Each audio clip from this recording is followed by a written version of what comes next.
המשט לזכר הצוללת דקר נערך בכל שנה בסמוך לתאריך מציאתה בסוף חודש מאי 1999. במשט משתתפים בתי ספר ימיים, מועדוני שייט, בעלי יאכטות, מפרסיות וכלי שייט גדולים וקטנים. ב-9 בינואר 1968 יצאה הצוללת דקר מנמל פורטסמות שבאנגליה לעבר נמל חיפה. על הצוללת היו 69 אנשי צוות. 6 ימים לאחר מכן נראו אנשי צוותה חיים בפעם האחרונה בעת עצירת תדלוק בגיברלטר. ב-25 בינואר 68 התקבל מסר מהצוללת. המסר הבא אמור היה להגיע אחרי 6 שעות, אך מעולם לא הגיע.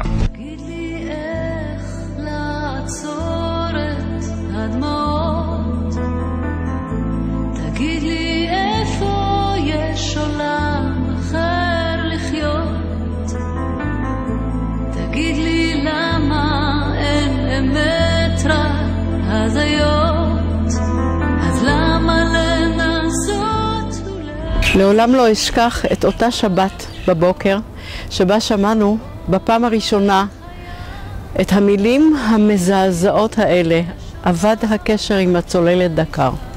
העולם נעצר, הדם קפא בעורקים.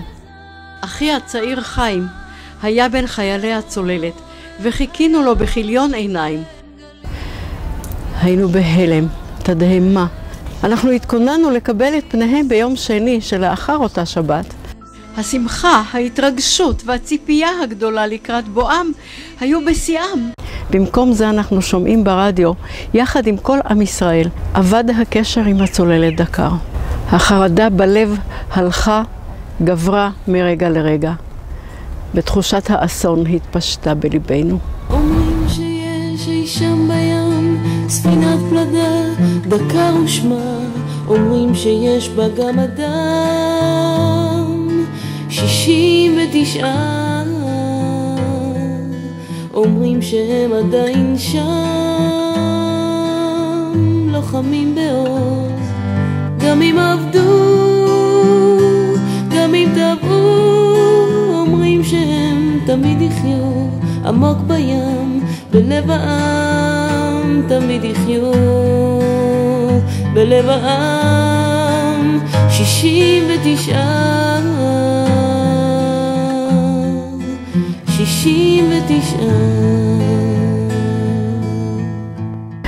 התעלומה הגדולה רבצה על חיינו הרבה שנים.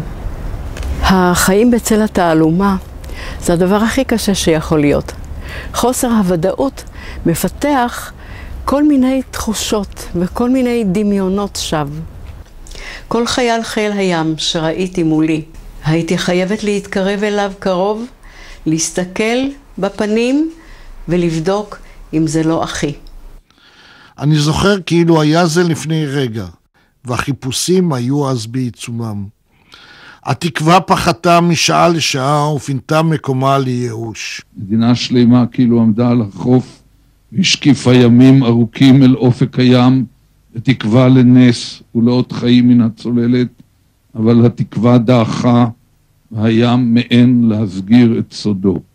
במשך 31 שנים כל מפקדי חיל הים השקיעו מאמצים רבים לחיפוש הצוללת ושמרו קשר הדוק עם המשפחות. צוללת דקר זוהתה בוודאות מלאה. הצוללת דקר שנעלמה בנסיבות מסתוריות נמצאה בעומק הים על נתיב הפלגתה המקורי.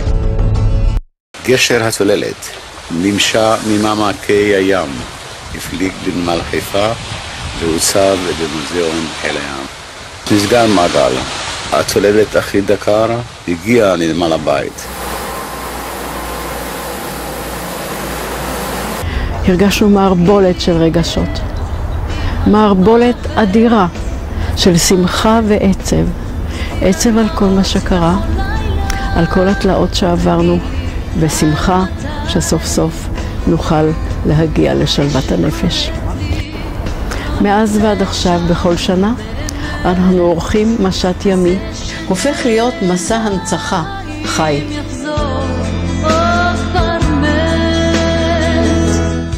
הקשר עם חיל הים הוא רצוף והוא בעיקר התגבר מאז שמצאו את הצוללת. רוב חובל כבר נתשלי, סופה שכחה אל הנמל שבעת קרבות חותרת ספינתך זרי פרחים בהמונים המון אדם צוהל כאשר ספינת הקרב שלך קרבה אל הנמל אבוי ליבי ליבי ליבי כתם דם שוטט בשרב החובל שלי צונח קר ומת ליבי ליבי ליבי כתם דם שוטט